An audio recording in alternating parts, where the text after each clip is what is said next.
Agonija delavcev tovarnih vozil Maribor traja že skoraj 2 leti. Ker se težave z izplačili nadaljujejo, so se zaposleni znova zatekli k stavkanju. Stavka 148 ljudi, to se pravi vsi zaposleni te tovarne.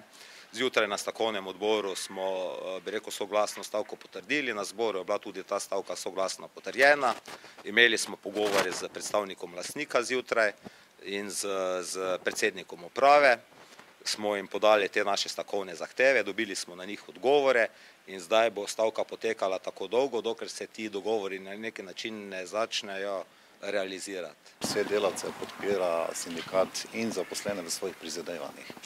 Tu se gre predvsem za to, da se te dajatve oziroma plačila, ki bi jih firme mogle izvesti do vseh zaposlenih, da se sprovedejo v najkrajšem možnem času. Po zadnji stavki se zahteve delavcev niso bistvene spremenile. Da nam bo v najmožnem kratkem času izplačali plače, to se pravi preostanke plač, to se pravi preostanek regresa za leto 2010, neizplačane šolnine tistim ljudem, ki so se šolali, pa bi jih mogla tovarna te stvari poravnati. Odpravnine že odpuščenim delavcem, kaj je največji moralni madež, bi rekel, nas vseh skupaj, ki smo tu zaposleni, da ljudje, ki so že bili odpuščeni, tam nekaj maja meseca, še do danes niso dobili odpravnin, da bo poplačali tudi jubilejne nagrade. Poleg tega pa tudi zahtevamo, da se čim prej razreši stvari okoli lastninjenja podjetja. Mi pričakujemo, da bi se v naslednjih 14 dnevih dalo marsikaj od tega, kaj smo zahtevali, na neki način spraviti pod streho. Nismo taki, da bi v bistvu vrgli puško v koruzo.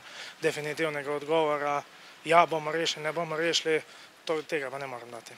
Tako delavci kot uprava verjamejo v rešitev podjetja, v katerem po besedah predsednika uprave nimajo večjih obveznosti do zaposlenih. Neto izplačilo zaposlenim znaša približno 55-57 tisoč evrov, potem so še tam ene manjše jubilejne nagrade, tako da je malo preko 60 tisoč. Nekih socialnih stisk podjetje v bistvu direktno ne more reševati.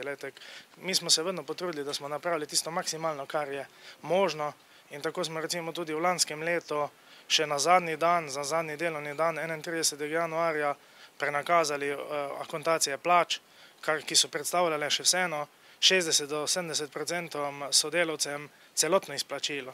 To pomeni, da dejansko našo zaostajanje v obveznostih do sodelavcev je v enem delu regresa za lansko leto in pa določenim sodelavcem, ki imajo v narekovajih boljšo plačo, še en del plače.